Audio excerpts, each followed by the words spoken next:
Assalamualaikum warahmatullahi wabarakatuh. Tuan-tuan, para hadirin hadirat yang dirahmati Allah sekalian, mudah-mudahan perkongsian saya pada petang ini insya-Allah menjadi sebab untuk tuan-puan semua mendapat hidayah. Dalam mukadimah ini saya seru kepada semua para ulama, para tuan guru, para ustaz, para da'i, khususnya dalam negara Malaysia yang tercinta ini untuk mengkaji siapakah sebenarnya Syekh Muhammad bin Abdullah As-Suhaimi. As-Suhaimi itu gelaran dia. Saya minta sangat dari hati saya, mudah-mudahan diikhlaskan, menyeru kepada para ulama dalam negara Malaysia ini untuk mengkaji, mencari kebenaran dengan penuh keikhlasan, mengharap Allah Subhanahu Wa Taala menganugerahkan kepada tuan-puan, khususnya ulama-ulama ini, untuk mengkaji berkaitan dengan Syekh Muhammad bin Abdullah As-Suhaimi, iaitu Imamul Mahdi yang sebenar. Sampai tarikh tu saya bagi tahu pada tuan-tuan, insya-Allah, supaya tuan-puan, khususnya rakyat Malaysia ini yang beragama Islam, tidak menyesal di kemudian hari. InsyaAllah. Bismillahirrahmanirrahim. Dikisahkan bahawa Kiai Agung, iaitu Muhammad bin Abdullah As-Suhaimi Asy-Syaibani, sebenarnya memang selalu mengamalkan bacaan maulid junjungan Nabi SAW, tetapi kadang-kala beliau meninggalkannya. Nak kata Imam Mahdi ataupun Syekh Muhammad bin Abdullah As-Suhaimi itu gelaran, ya, bukan nama sebenar. Dia selalu mengamalkan maulid Nabi. Jadi pertama-tamanya dah kita tolak dah hujah golongan Wahabi ni, bahawa golongan Ahli-Sunnah wal Jamaah lebih-lebih lagi yang disebut sebagai Imam Mahdi ni mengamalkan maulid Nabi SAW. Jadi kalau dah tolak, dah kata bid'ah, jawapannya panjang. Jawapannya sangat panjang. Kita ada Ahli-Sunnah wal Jamaah, jangan risau, ada jawapan. Daripada Quran ke daripada hadis hujah ada. Tinggal lagi Wahabi ni tak terima saja. Jadi kalau mereka menolak, tak usah dengar hujah dulu. Kalau dia menolak aja, tahulah itulah di antara ciri-ciri golongan Wahabi, khasnya di Malaysia ni. Jadi kembali kepada cerita tadi, pada satu malam beliau bermimpi, dan dalam mimpi tersebut beliau bertemu dengan junjungan Nabi SAW dan Habib Nuh, yang ketika itu sudah pun pulang ke rahmatullah. Habib Nuh ni wali lah di Singapura. Saya rasa ramai orang tahulah. Nanti kita akan ceritakan lebih detail lagi, dan saya akan teruskan cerita ini. Dalam mimpi tersebut, Habib Nuh sedang mengiringi baginda Nabi SAW. Jadi mimpi ni mudahnya lah kalau orang Ahli-Sunnah wal Jamaah kita yang Islam yang yakin ni, lebih-lebih lagi di akhir zaman, lebih-lebih lagi kalau dia tu wali, orang soleh, orang bertakwa, dia mimpi ni insya-Allah benarlah. Habislah cerita, insya-Allah. Jadi Habib Nuh ni mengiringi Nabi SAW yang sedang berjalan di hadapan rumah Kiai Agung, iaitu Imamul Mahdi. Ini sejarah dia macam tu. Kenalah terima. Lalu Habib Nuh berkata kepada baginda Nabi SAW, "Ya Rasulullah, mari kita ziarah rumah kawan saya." Atau jom kita ziarah rumah saya. Siapa? Muhammad Suhaimi. Suhaimi itu gelaran. Saya selalu banyak kali cakap. Ya. Suhaimi itu gelaran. Tetapi junjungan Nabi SAW enggan berbuat demikian sambil bersabda, "Saya tak nak menziarahinya kerana Muhammad Suhaimi ini selalu lupakan saya, kerana dia selalu meninggalkan bacaan maulid saya." Maka Nabi bersabda, "Alah, bukan makna ada ajaran baru. Ini hujah puak Wahabi ni kita tolak awal-awal lagi. Ini bukan ajaran baru. Ini bukan maknanya Islam dah sempurna, Nabi dah wafat, Nabi ajar benda baru. Macam ada Nabi yang tertinggal, ajaran yang tertinggal. Bukan begitu. Apa yang Nabi cakap itu, semua itu adalah ruang lingkup syariah yang dah diajar dah. Selawat pun dah ada, bacaan-bacaan ni semua dah dalam ruang lingkup Islam. Islam dah sempurna. Jadi bila kita mimpi dengan Nabi, Nabi bercakap begitu begini, bukan menambah ajaran Islam, bukan sebagaimana yang dipaham oleh golongan Wahabi. Full stop. Jadi saya tak nak ziarah dia kerana Muhammad Suhaimi ini selalu lupakan saya kerana meninggalkan bacaan maulid saya. Masa tu belum istiqamah lah, kita anggap begitu. Maka Habib Noh ni merayu jugalah kepada baginda Nabi SAW. Saya bermohonlah kepada Tuhan supaya dia diampuni, dimaafkan. Setelah itu barulah junjungan Nabi SAW masuk ke rumah, duduk dalam rumah Kiai Agong tu, iaitu Muhammad bin Abdullah As-Suhaimi. Jadi inilah kisah mimpi Kiai Agong. Nak jadikan asbab. Selepas dapat isyarat mimpi tu, maka dia pun tak lagi meninggalkan bacaan maulid. Hatta apa tuan-tuan, sehinggalah dalam pelayaran ke, walaupun hanya 2-3 orang saja, dalam majlis dia akan buat juga. Buat apa? Maulid. Jadi Wahabi sekali lagi awal-awal dah tolak lah. Ini cerita mimpi. Percaya ke tak percaya, terpulanglah. Jadi diceritakan kisah ini sebagai pengenalan kepada ketinggian makam seorang wali Allah yang bermakam di Singapura. Siapa tu? Habib Noh Saleh. Beliau yang dimaksudkan dan diharapkan keberkatannya. Bagi siapa? Bagi Syekh Muhammad bin Abdullah tadilah. Dan ahli keluarganya serta sekalian muslimin adalah Habib Noh bin Muhammad Al-Habsyi yang hidup sekitar tahun 1788 Masih hingga 1866 Masih. Makam beliau terletak di Palmer Road, Tanjung Pagar, Singapura. Ini kisah mimpi tadi ya.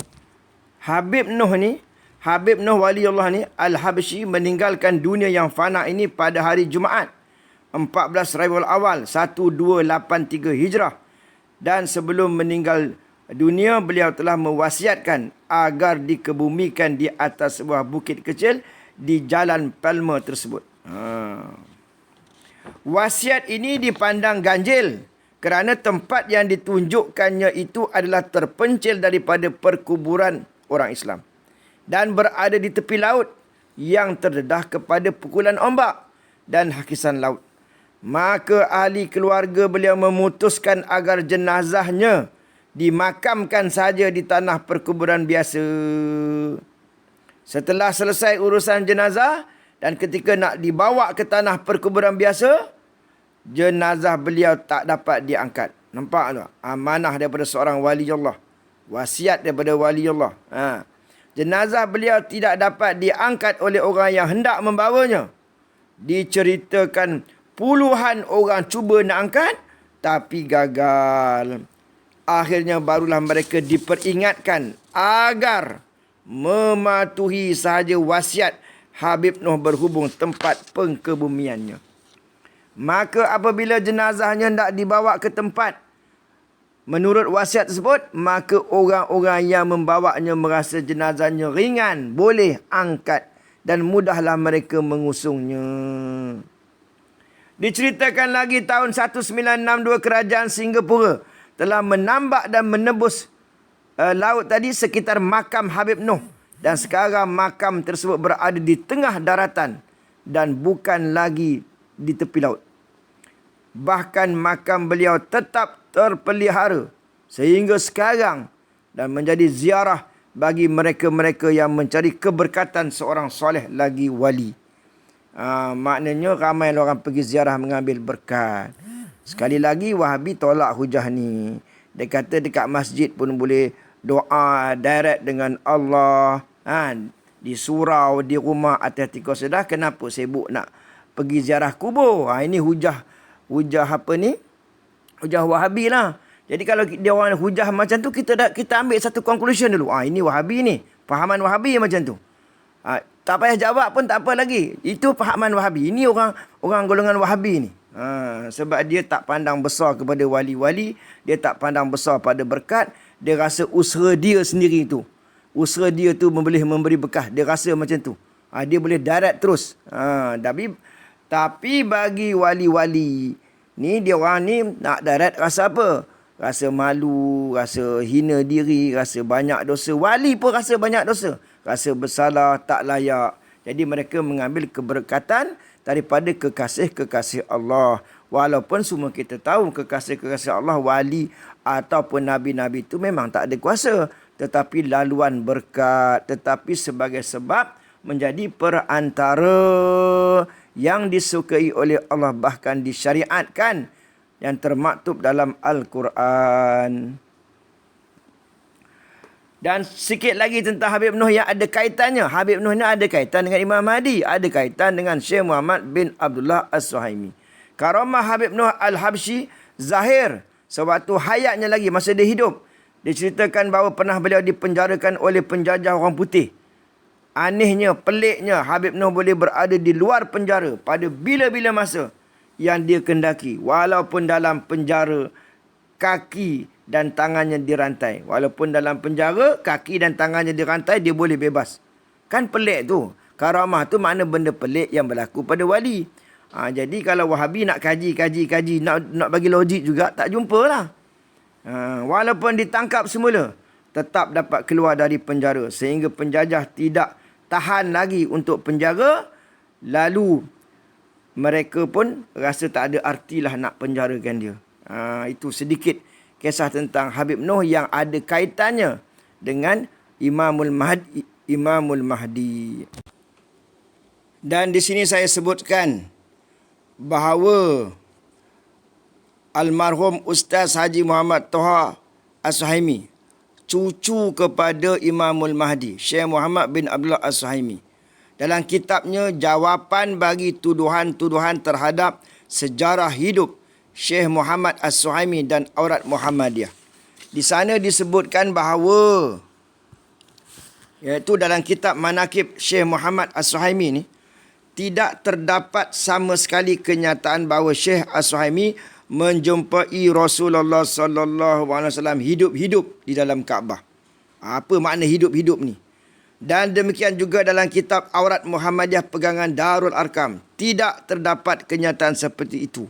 Tetapi kenyataan yang ada, yang tersebut dalamnya pada muka surat 44 ialah bahawa Syekh Muhammad bin Abdullah Imamul Mahdi atau Syekh Muhammad bin Abdullah As-Suhaimi menjumpai roh Rasulullah sallallahu alaihi wasallam, yakni Rasulullah sallallahu alaihi wasallam sudah wafat. Dan yang dijumpa oleh Syekh As-Suhaimi itu ialah rohnya, roh Rasulullah sallallahu alaihi wasallam. Mengenai menjumpai ketika jaga, ya, ketika jaga tu makna tidak ketika tidur atau mimpi oleh orang-orang yang tertentu akan roh Rasulullah SAW setelah baginda wafat. Maka yang demikian adalah satu perkara yang tidak bertentangan dengan Quran atau hadis atau sunnatullah di alam ini. Kita kena ambil perhatian sungguh-sungguh.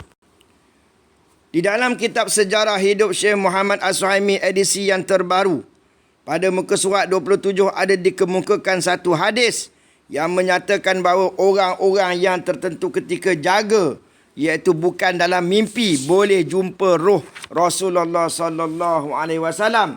Untuk sudah dinyatakan bahawa ramailah orang yang tertentu sudah dapat menjumpai ketika jaga akan roh Rasulullah sallallahu alaihi wasallam. Di antara mereka ada yang telah dapat menjumpai roh Rasulullah SAW beberapa kali dan telah dapat berkata-kata dengan baginda sallallahu alaihi wasallam. Inilah di antara perkara yang luar biasa, yang sangat ajaib, yang mana kalau kita ni orang Islam, fahaman ahli sunnah wal jamaah, kena faham, kena terima cerita-cerita macam ni tidak mustahil. Jangan kita terpengaruh, lebih-lebih lagi kita berada di akhir zaman ni, terpengaruh dengan fahaman Wahabi. Ni mengarut, tak percaya, mustahil. Itulah fitnah akhir zaman ni. Ramai orang sudah terpengaruh dengan fahaman Wahabi. Ambil perhatian tuan-tuan. Jawapan banyak, jawapan dia panjang, 2-3 jam tak habis nak bahas tentang Yaqazah ni. Tapi nak cerita benda tu harus. Jadi bila tuan-tuan dengar ada golongan yang menentang, cepat-cepat menentang, mengarutlah begitu begini, itu Wahabi lah tu. Ambil kesimpulan itu, tu fahaman Wahabi tu. Fahaman yang akan ditentang oleh Imamul Mahdi.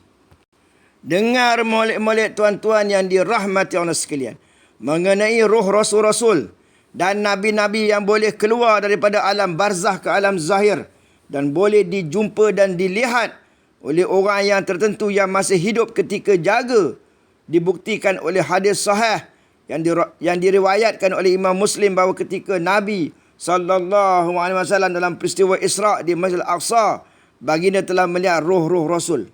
Dan Nabi-Nabi datang bertemu dengan baginda. Kan?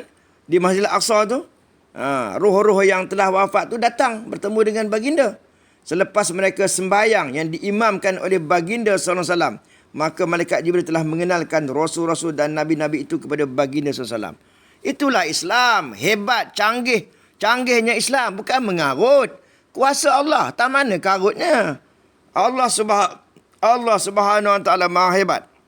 Itulah juga satu bukti yang nyata dari satu hadis yang sahih yang menunjukkan bahawa roh-roh orang-orang yang tertentu dan istimewa boleh keluar daripada alam barzah ke alam zahir dan boleh dijumpa secara jaga tidak mimpi oleh orang-orang yang tertentu serta boleh berkata-kata lagi dengan mereka.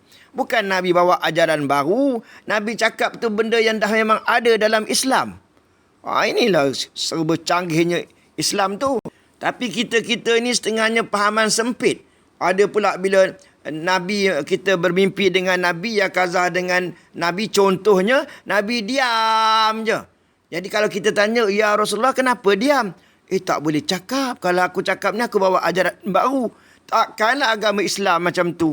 Macam kita fahamlah, kita jawab, Assalamualaikum ayyuhan Nabi wa rahmatullahi wa barakatuh. Dalam sembahyang kita cakap ni. Kita bagi salam pada Nabi, Nabi jawab.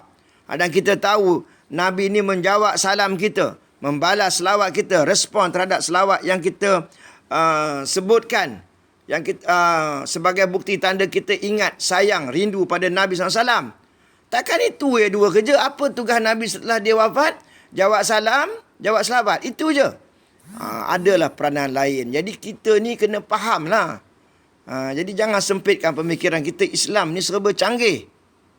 Jadi kalau kita tak yakin ni, kita seolah-olahnya kita nak kata jom rakyat-rakyat Malaysia ni tinggalkan faham Ahli Sunnah wal Jamaah, tinggalkan mazhab Syafi'i ni, jom menganut fahaman Wahabi.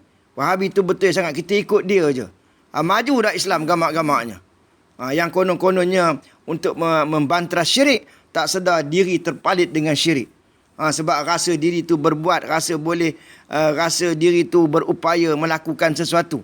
Rasa tak payah bersandar kepada keberkatan. Sedangkan berlakunya perkara-perkara di dunia ini adalah keberkatan wali-wali, keberkatan nabi-nabi, keberkatan orang soleh. Ini tak ada, seolah-olah tak ada berkat dah. Semua dah tak percaya. Main lurui bendul saja, main hukum zahir saja. Bukan macam tu Islam tu. Hadis sahih tadi tu, barang siapa yang melihat dalam mimpi akan melihat dalam jaga. Mengenai hadis tersebut, ada pula orang Malaysia ni, golongan tertentu ni menyatakan bahawa para ulama mentafsirkan bahawa bahawa yang boleh bertemu dengan Nabi tadi, sahabat-sahabat yang sezaman dengan Rasulullah. Itu tak payah cakap lah. Jadi apabila seseorang, iaitu sahabat, melihat Rasulullah dalam mimpi, maka ia akan melihat baginda SAW dalam jaganya di alam akhirat nanti. Bukan di alam zahir sekarang ini. Bukan macam tu. Islam ni lebih hebat lagi daripada itu. Bukan makna kita lebih hebat daripada sahabat. Siapa yang cakap? Kalaulah kita ditakdirkan beryakazah dengan Rasulullah, bukan makna kita lebih hebat daripada sahabat. Bukan bermakna kita ni sahabat dalam mimpi je. Yang kata sahabat tu berjumpa dengan Nabi masa dia hidup, beriman dengan Nabi, mati dalam Islam, itulah sahabat. Takkan itu pun tak faham. Suka diberitahu bahawa hadis Nabi SAW itu tidak menyatakan mimpi itu pasti berlaku di masa Rasulullah, yang masih hidup saja. Dan pula hadis itu tidak menyatakan bahawa melihat roh baginda SAW ketika jaga itu tidak mungkin berlaku di alam zahir sekarang. Tak ada bagi tahu macam tu hadis tu.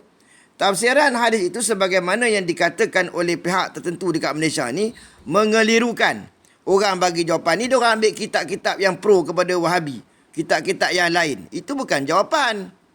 Orang bagi jawapan ni ambil kitab lain, nak menang hujah cara yang tak betul, cara yang tak adil.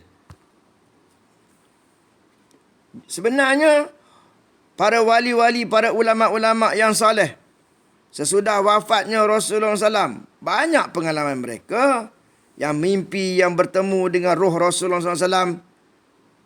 Jadi, tafsiran yang munasabah ialah sebagaimana yang dinyatakan dalam kitab Manaqib Syekh Utsaimin yang terbaru pada muka surat 28. Silalah baca insya-Allah. Sekarang saya nak bawakan hujah. Hujah apa?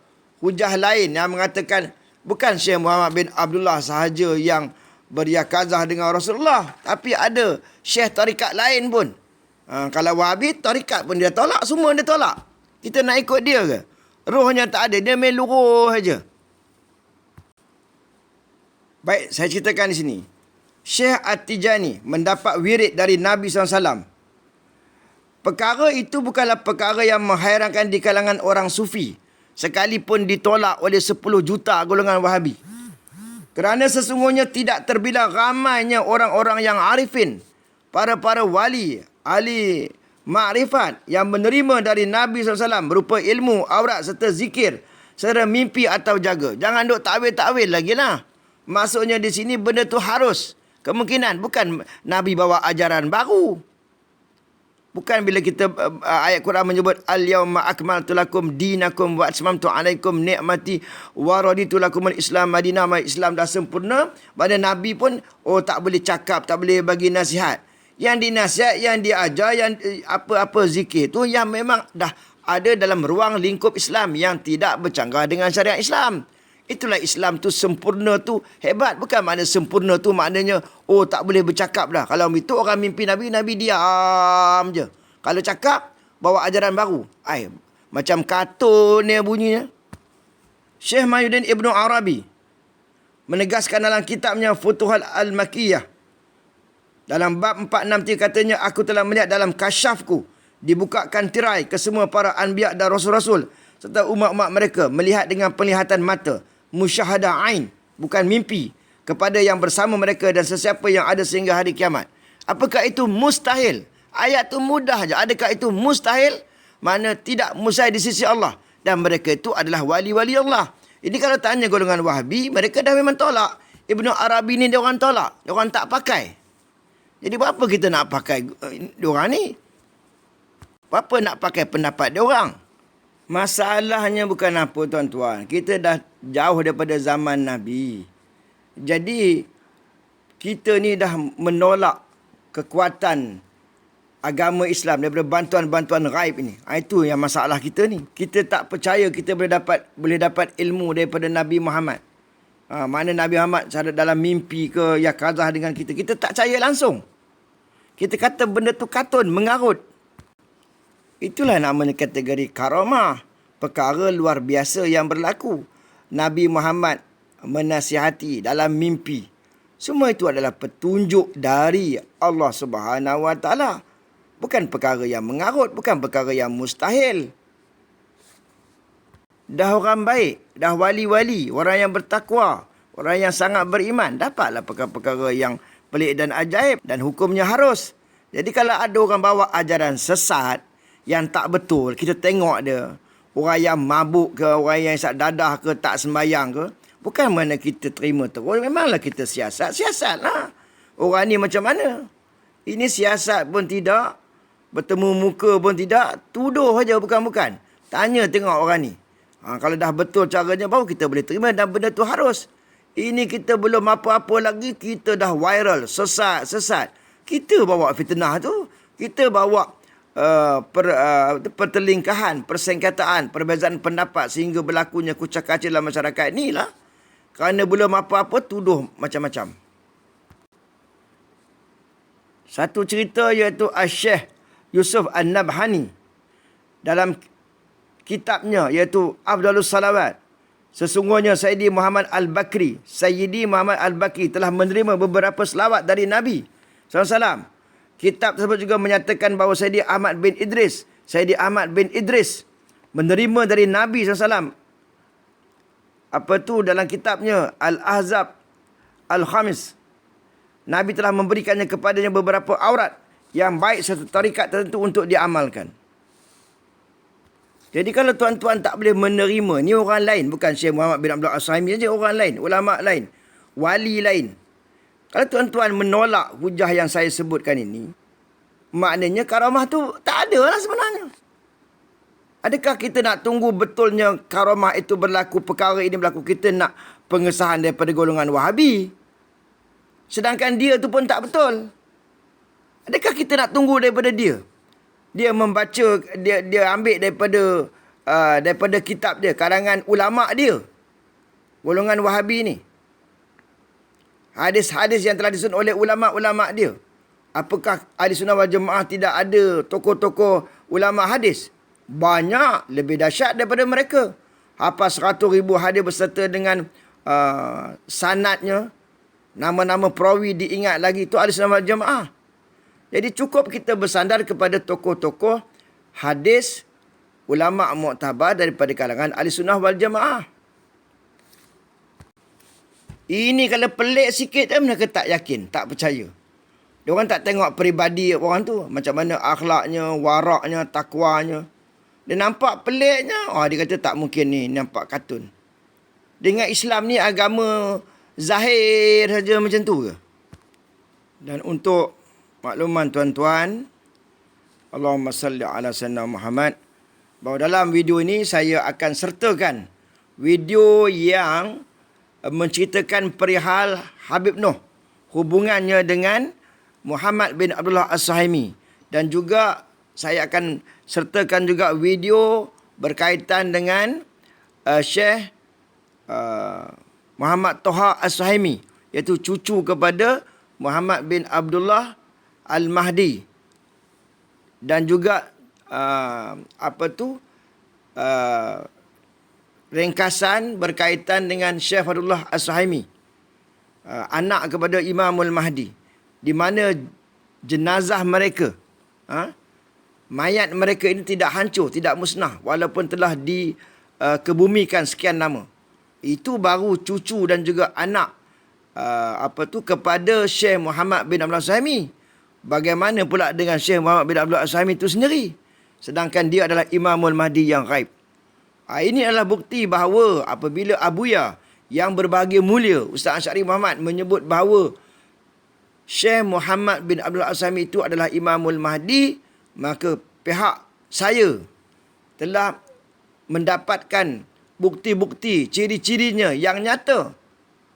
Daripada mula sampai habis, semua sudut dah ada bukti. Jadi, tuan-tuan kena kajilah. Kena selongkarlah. Kena serius. Betul ke tak betul apa yang saya perkatakan ini. Jadi, maknanya tuduhan sesat itu yang dulu tu kena disemak semula. Kena dikaji semula.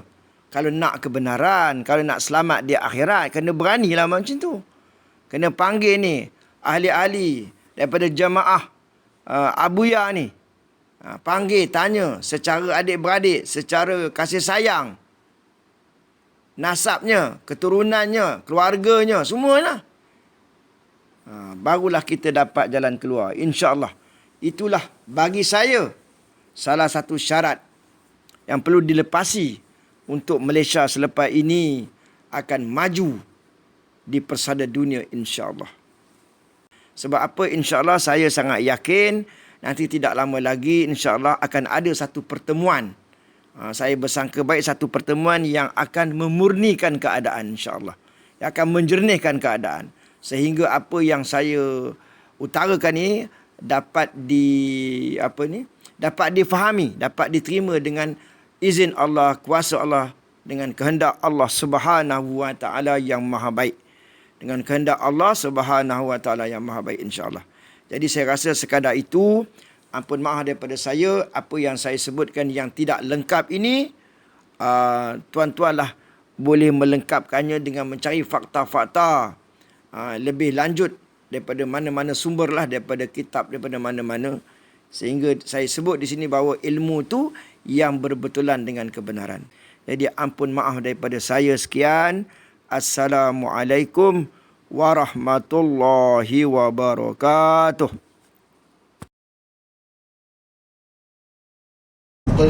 Misteri itu sampai sekarang masih lagi menjadi misteri. Ke mana dia pergi dan bagaimana perkara itu berlaku pada dia. Cuba dalam sejarah para wali, perkara itu adalah merupakan perkara yang biasa. Jadi beliau adalah merupakan orang yang dididik secara rohaniah oleh Habib Noh dalam manaqib banyak ceritakan Habib Ibn banyak datang dalam membimbing Syekh Muhammad Al-Utsaimin ini dalam memantapkan lagi kerohaniannya untuk beliau itu akhirnya menjadi syekh tarikat bagi tarekat Muhammadiyah yang pernah satu ketika beliau didakwa sebagai Imam Al-Mahdi ya, oleh satu golongan. Dan perkara itu adalah merupakan perkara yang wallahu alam, cuma nama dia Muhammad, memang bapaknya nama Abdullah ya, maknya memang bernama Aminah ya, dan beliau adalah merupakan keturunan Nabi SAW ya. Dan sebagaimana saya katakan semalam, bahawa di mana Mahdi itu dilahirkan tidak disebut dalam hadis, cuma dia dizahirkan di Mekah. Dan ada pendapat ya, yang mengatakan ada kemungkinan beliau mungkinlah calon, ataupun ijtihad orang yang mengatakan itu Mahdi. Namun kita tolak saja persoalan Mahdi itu. Kita mengikut kepada apa yang dibawa tentang tarekat Muhammadiyah.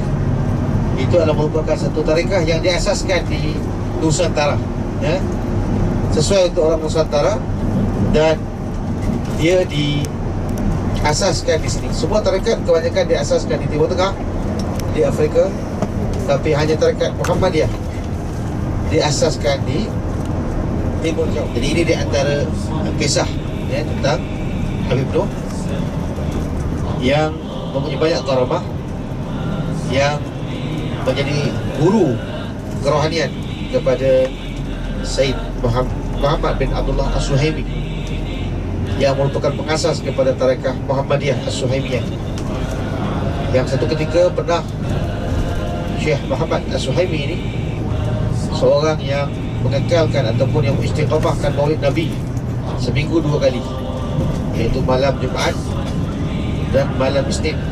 Malam Jumaat sebab besoknya itu hari Jumaat Saidul Ayyam, dihormati yang ialah merupakan penghulu segala hari, yang dikatakan bahawa kitab amal kita itu akan diangkat pada setiap minggu ya, lepas asar Khamis ya. Dan juga dibuat waktu Ahad malam Isnin, kerana Isnin itu adalah hari kelahiran Nabi SAW. Dan Syekh Muhammad Al-Utsaimin ini dia membuat tahlil dan maulid 2 kali seminggu, bukan setahun sekali 2 kali seminggu. Tapi satu ketika beliau ini dia lupa nak buat maulid kepada Nabi SAW. Lalu dalam tidurnya dia ditangi dengan satu mimpi, di mana beliau memimpin Nabi SAW datang bersama dengan Habib Noh. Dan kemudiannya Habib Noh bila melalui rumah Syekh Muhammad bin Abdullah As-Suhaimi, Habib Noh mempersilakan Rasulullah SAW untuk masuk ke rumah tersebut. Tapi kata baginda Nabi dalam mimpi tersebut, dia kata Muhammad As-Suhaimi ini dia telah lupakan aku. Itu teguran Nabi SAW kepada Syekh Muhammad bin Abdullah As-Suhaimi yang melupakan maulid satu malam yang telah diistiqamahkannya, yang menyebabkan akhirnya Syekh Muhammad SAW terkejut, terjaga, dan beliau itu kemudiannya menyesal. Dan semenjak itu beliau tidak pernah meninggalkan maulid Nabi SAW 2 kali seminggu sampailah kepada masa terakhirnya ya. Sebab Syekh Muhammad Al-Utsaimin ini dia meninggal, tapi ketika nak dikebumikan, waktu tu katanya kerandanya itu tidak ada jasad ya. Tidak ada jasad, melainkan ada batang pisang saja. Dan waktu dia telah meninggal itu, anak muridnya yang berada di Pelabuhan Kelang yang baru sampai daripada luar telah bertemu dengan dia dan kata beliau kepada anak murid, kau pergilah ke rumahku, nanti kamu akan temui satu peristiwa yang sangat besar, dan jangan kata apa-apa, ikutilah akan majlis itu dan kamu akan tahu hikmahnya kemudian.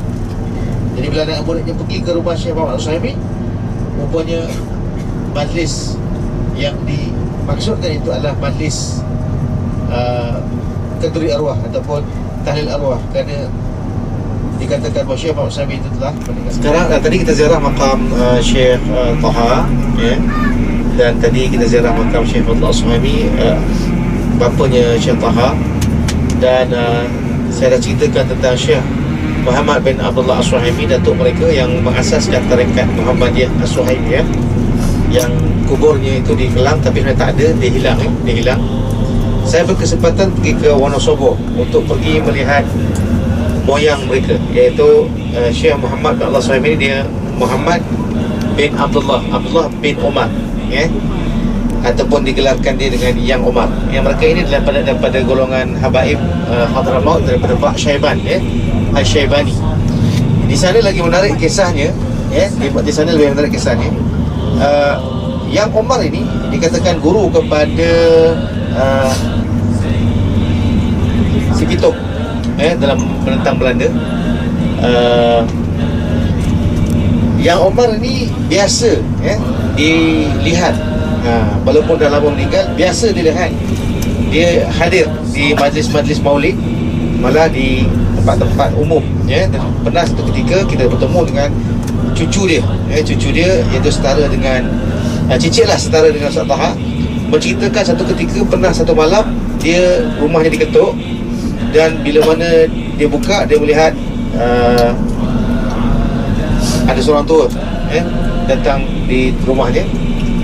Dan kemudiannya dia rasa macam ragu, rasa macam takut. Lalu dia tutup pintu tersebut. Lalu bila mana tutup pintu, tengok-tengok orang tua tu sudah berada dalam rumah tersebut, dalam rumah dia. Jadi dia pun rasa macam gerun. Tapi orang tua ni tenang aja, duduk. Dan dia minta orang tua rumah duduk. Dia kata, kamu duduk. Maka ditanya oleh tuan rumah ni, tuan ni siapa? Maka orang tua ni pun dia ambil serban dia, dan dia macam melibas ke muka tuan rumah ni dengan katanya ni kata dia, aku buyutmu, dia kata. Aku ni buyutmu. Buyut ni dalam bahasa Jawa Atas pada moyang, dia atas pada moyang lah, maksudnya aku ni keturunan kamu ni. Jadi waktu tu tuan rumah ni dia macam tak percaya. Lalu dia pegang, memang manusia lah, memang pegang ada jasadnya, kan. Takut mungkin ilusi ke apa. Dan sekali lagi dia kena libas. Aku ni ada, dia kata. Aku ni wujud, dia kata, kan. Lalu mereka ni agak berbual.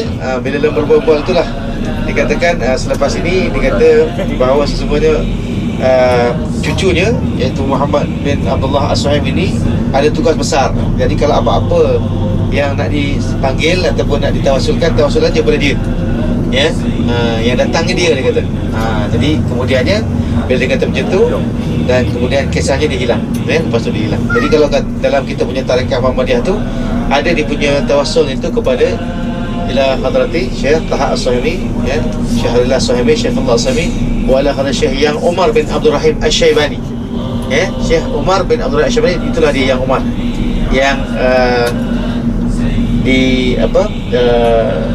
yang kita sebutkan tadi kisahnya, ya. Itu kisah Yang Umar bin Abdul Rahim Al-Syaibani. Mereka daripada Bak Syaiban, ya, yang mengarang kitab, kalau kita tengok kan Al-Syaibani juga yang mengarang kitab Maulid Dibai, ya. Imam Ad-Dibai itu daripada Bak Syaiban. Itu kisahnya.